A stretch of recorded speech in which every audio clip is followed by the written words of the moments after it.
Hello one and all, it's my view of My Hero Academia, chapter 260, Life's Work. And right off the bat, there's apparently been a bit of controversy over the last chapter. Apparently the good doctor's name here is a reference to some very, very bad time in human history, which I'm not going to get into.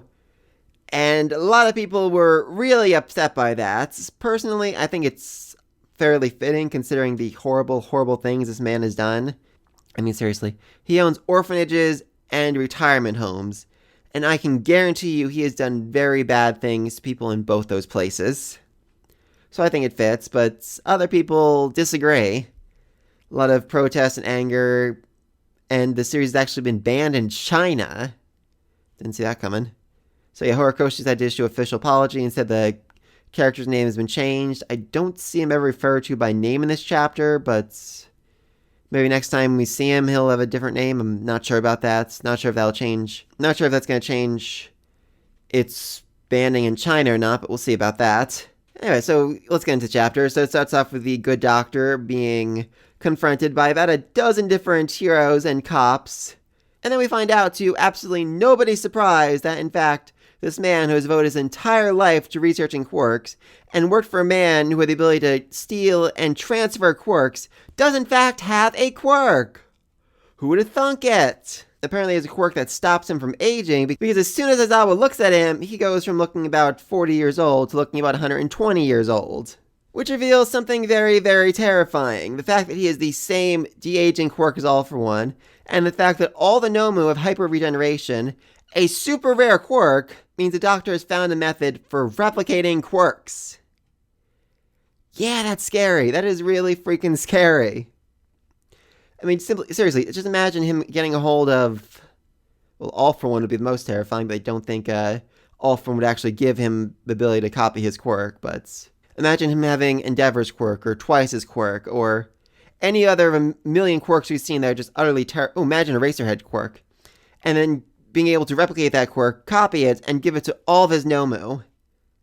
Oh, Lord, an army of Nomu who can erase your quirks. That would be absolutely freaking terrifying. Thankfully, he reveals later on that it takes time to replicate a quirk, so even if he did get a super powerful quirk, he wouldn't be able to give it to all the Nomu at once. He'd have to replicate it, copy it, give it to one, start the process again, replicate it over and over again. So yeah, it definitely takes some time, and that's, I guess, like I said, that's his one weakness. And then President Mike shows up, and he has to wonder, okay, you gain the ability to make an infinite number of quirks that allow for a person to regenerate almost infinitely, and you made an army of monsters with it. Why? I mean, seriously, you could have won the Nobel Prize 1,000,000 times over if you'd offered to give this research to the world, shown the replication process, and said, hey, everyone, if we mass-produce this hyper-regeneration quirk and give it to everyone on the planet, nobody ever has to get sick or hurt again. We can basically shut down every hospital in the world. Everybody can live super happy, healthy lives forever, essentially.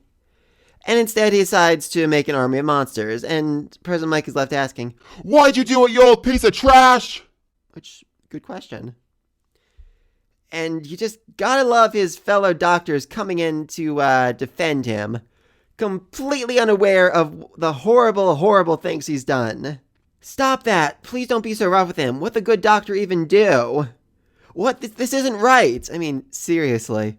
I actually want these fellow doctors to be brought into the basement and shown the inhuman, horrific, terrible research this guy has been doing, just to see their reaction to that. But this just really emphasizes the persona that the good doctor's managed to give himself over the years as a man of charity, a man of good work, a nicest person in the entire world. That these people would come in and defend him, even as heroes come to arrest him. Anyway, then all the heroes help evacuate the hospital. I just love this shot of all the hospital beds being carried out like that. I mean, those things are not light, though they should be on wheels. I've been in enough hospital beds to know that they should have wheels on them. And oh my god, this one guy who's being rescued by Tiger, he's looking at him with this look of utter admiration and love, like, it's Tiger! I love Tiger! Oh, just a small detail, I absolutely love it. We also find out the Nomu have brains programmed to obey a designated handler, and without those orders, they basically can't do anything, but The next line is a little concerning. We know that much from studying the ones we've caught so far. Oh, I just see a lot of tinkering and experimenting on those Nomu that is not pleasant in any way whatsoever. I mean, don't forget, Nomu here are essentially the victims. I do love Aizawa right here, though. This is our payback. He looks so freaking terrifying right here. But then things turn bad very, very quickly as the doctor is begging for mercy and then gets a very creepy smile on his face. I'm actually wondering if have mercy is a code phrase. Like when he says that, the Nomu know to come and destroy this copy of himself so that he doesn't end up giving out any other information. Seriously, this looks like a whale Nomu with a drill Nomu in its mouth. I'm not even sure what combination of things would be required to create this. But yeah, as it turns out, this doctor was a fake made by Twice. And the doctor's actually pretty interested to find out that the duplicates aren't destroyed when Aizawa looks at them, which I think we know. Wait, didn't Aizawa fight Dabi a while back, if I'm remembering that correctly? Oh, the doctor might not have heard about that. Anyway, yeah, the real doctor's down in the basement watching over Shigaraki and his tube, which seems to be a very different part of the process. And when we've seen him in the past, he's always been, screaming bloody mercy as needles and various other objects are injected into him. I guess this is the next phase, or maybe this just happens in between. Like, first there's a period of screaming, then he gets to heal in the pod, then he starts screaming again. And then we see his quirks and jars, which are very interesting. Unless it look like a mix between circuits and tree diagrams. Starting off at a single point and just spreading out. I'm honestly not sure what any of that means, but the doctor explains it takes a lot of time and equipment in order to replicate and cultivate a single quirk. And over the years, he's amassed a very large stockpile of quirks, essentially his life's work. And then he goes, and he calls over Johny, his teleporting Nomu, to warp him and Shigaraki out of there. And then the heroes show up, murdering Johny and destroying basically the entire stockpile of quirks. Oh, much to the doctor's chagrin. I mean, this time he is legitimately freaked out about this, because that was quite literally his entire life's work and his way out. So very, very bad for him. Oh, seriously. I mean, he looked pretty terrified in the last chapter, even though he wasn't actually real, just a fake. This time, though, I'm fairly certain he's really freaking annoyed. That being said, though, he does still have a few cards to play, because he does have all these other Nomu that he can still use. He told Shigaraki these are like the best of the best, the highest examples, the strongest beings he's ever created. So if he releases them, I'm going to assume they're in a good enough state to be released, then I think the heroes are in for a very unpleasant experience fighting those things.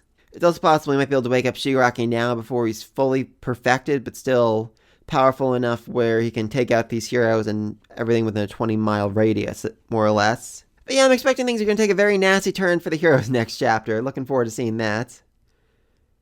Very good thing they evacuated the hospital, because I'm guaranteeing 100% the thing's going to fall to the ground very quickly. Deku and a bunch of the other sidekicks are just a few miles away to provide any backup they might need or help with the evacuation and whatnot. I'm going to assume that they're going to be the only survivors. Or at the very least, the only heroes the Doctor doesn't abduct.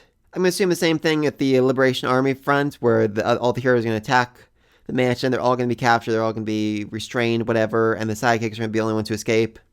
And so the two groups of sidekicks teaming up to take on a group so powerful they defeated essentially every hero in Japan. So that's going to be fun. Also wondering if the Doctor's research can end up leading to a spin-off series. Think like Boruto after Naruto, but imagine a world where you could like buy quirks in the black market to make yourself stronger and more powerful. And that leads to like a split in the side between the rich and the poor. And we're left with like one kid who's like, I want to be a hero, even though I only have one quirk and all these other guys have like 30 quirks. I bet I can still do it. I don't know, that could be fun. But let me think all this down below. What's the Doctor's next plan B, or I guess C or D by this point? Think he's going to release Nomu. Think he's going to release Shigaraki. How many people do you think are going to die? I'm going to guess a whole bunch are going to die. But let me think all down below. Be sure to like, subscribe to this next video. Until then, Peace.